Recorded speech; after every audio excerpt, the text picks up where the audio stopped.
My name is Ken Westin. I'm the founder and CEO of GadgetTrak. We make software called GadgetTrak that allows you to track your lost or stolen laptop or smartphone, as well as protect the data that resides on it. I was actually working for a security company, and they specialize in endpoint security.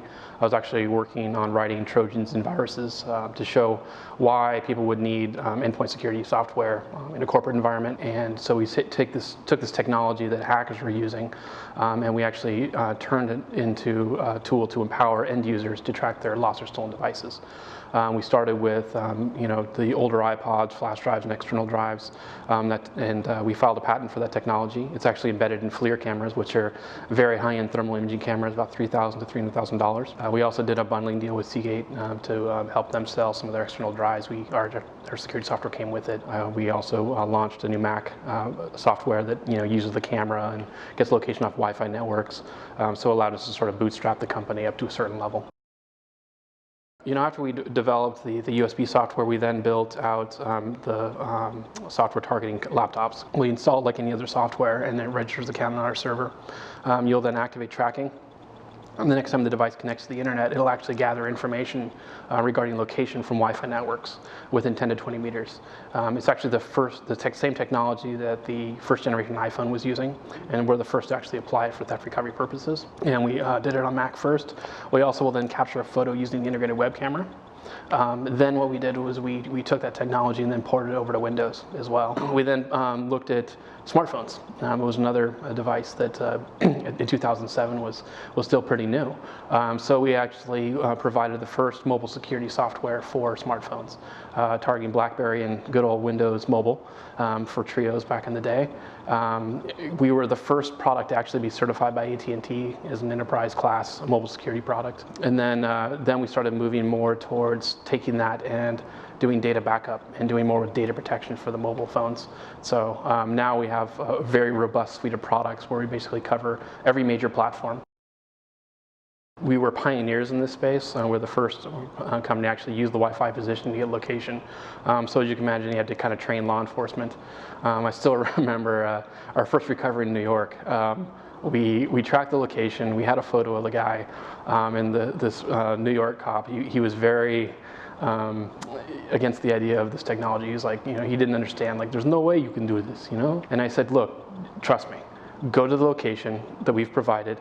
You have a photo of the guy. Just ask questions. He's like, don't tell me how to do my job, all right?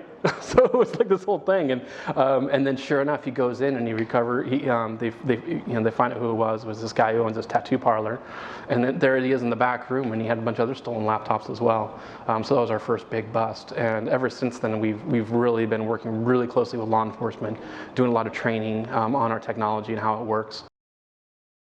Yeah, so I'm kind of what you would call a reluctant CEO.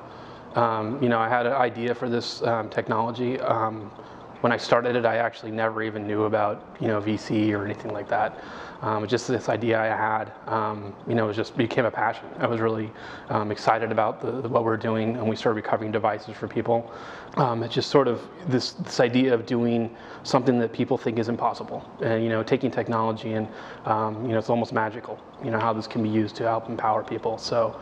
But there's this sort of, I think there's a naivety when you start a company.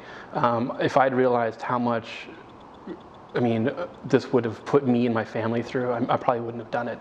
So it's probably good that there was nobody there to tell me that this is, you're going to be going through quite a bit. It's pretty interesting. Someone even read an article, and there's this thing where it's this sort of, when you start a company, it's this uninformed optimism.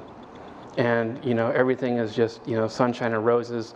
These VCs are just throwing money left and right. Unfortunately, that's not really how it works. I went out there and I tried to raise money. I learned as much as I could. I went through all the OEN events, a lot of other educational things where they talk about business plans, financials, which were great. Especially for me, I'm a tech guy. I had no idea about any of this financial stuff. I went through that process.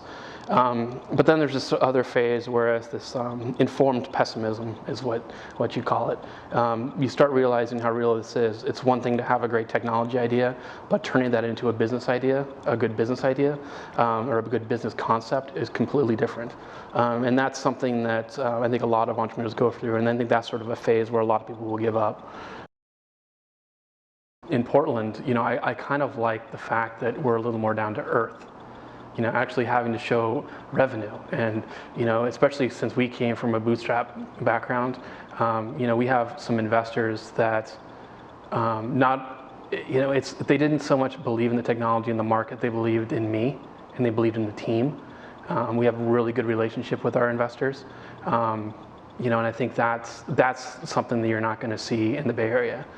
People are very dedicated, even though they don't understand the technology, they're very focused on our success, and that's huge. So there are investors here in Portland, but you have to find out where they are, and the best way to do that is just be successful. Focus on your business as much as possible. Focus on actually getting a product to market. You know, and get some press with it, and then once you do that, then start looking for investors, and you're going to find them in Portland. One thing about entrepreneurs is that sometimes we don't play well with others. You know, that's why we're doing what we're doing. You know, working in large groups can be difficult, but I've also found that it's critical to have a good team, having people that you can trust. You know, especially the emotional roller coaster that a startup puts you through.